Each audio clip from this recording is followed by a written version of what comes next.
எல்லா புகழும் இறைவனுக்கே. Welcome to my channel Thopputhurai தோழி.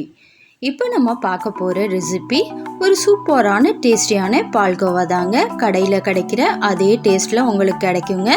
வாங்க எப்படி செய்யலாங்கிறது பார்க்கலாம். தேவையான பொருட்களை பார்க்கலாம். பால் 1 கப், சுகர் 1/4 கப், நெய் 1 டீஸ்பூன், மில்க் பவுடர் 1/2 கப், ஏலக்காய் பவுடர் 1 டீஸ்பூன், குங்குமப்பூ தேவைக்கு ஏற்ப.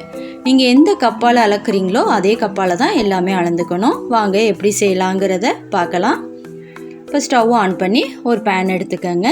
அதில் நம்ம எடுத்து வச்சுருந்த பாலை அதில் சேர்த்துக்கலாம். நான் இந்த கப்பில் தான் எடுத்திருக்கேன், அதனால் இதிலே தான் நான் எல்லாமே அளந்துக்குவேன். இப்போ கொஞ்சம் பால் சூடு வரட்டுங்க. சூடு வந்துருச்சு. இப்போ நம்ம அதில் சுகரை சேர்த்துக்கலாம். அது கூடவே குங்குமப்பூவையும் சேர்த்துக்கங்க. நான் கலருக்காகவும் வாசனைக்காகவும் சேர்த்துக்கிறேன். கூடவே ஏலக்காய் தூளையும் சேர்த்துக்கங்க. கூடவே நெய்யையும் சேர்த்துக்கங்க. குங்குமப்பூ கலருக்காக சேர்த்துருக்கேன். இது ஆப்ஷனல் தான், இருந்தால் சேர்த்துக்கங்க, இல்லைன்னா பரவாயில்ல. சுகர் கரைகிற வரைக்கும் கொஞ்சம் கலந்து விட்டுக்கங்க. நல்லா கரைஞ்சிருச்சு. நம்ம இப்போ பால் பவுடரை சேர்த்துக்கலாம். நீங்கள் எந்த பால் பவுட்ரு வேணாலும் சேர்த்துக்கலாம். கட்டி இல்லாத அளவுக்கு நல்லா கரைச்சி விட்டுக்கங்க. சுத்தமாக கட்டி இல்லாமல் இருக்கணும்.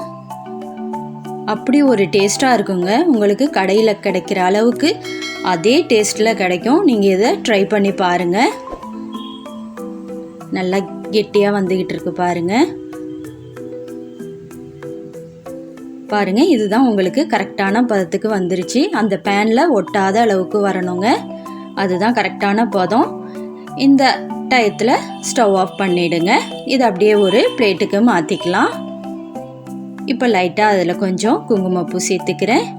அது கூடவே கொஞ்சமாக பாதாமையும் ஸ்லைஸ் பண்ணி சேர்த்துக்கிறேன்.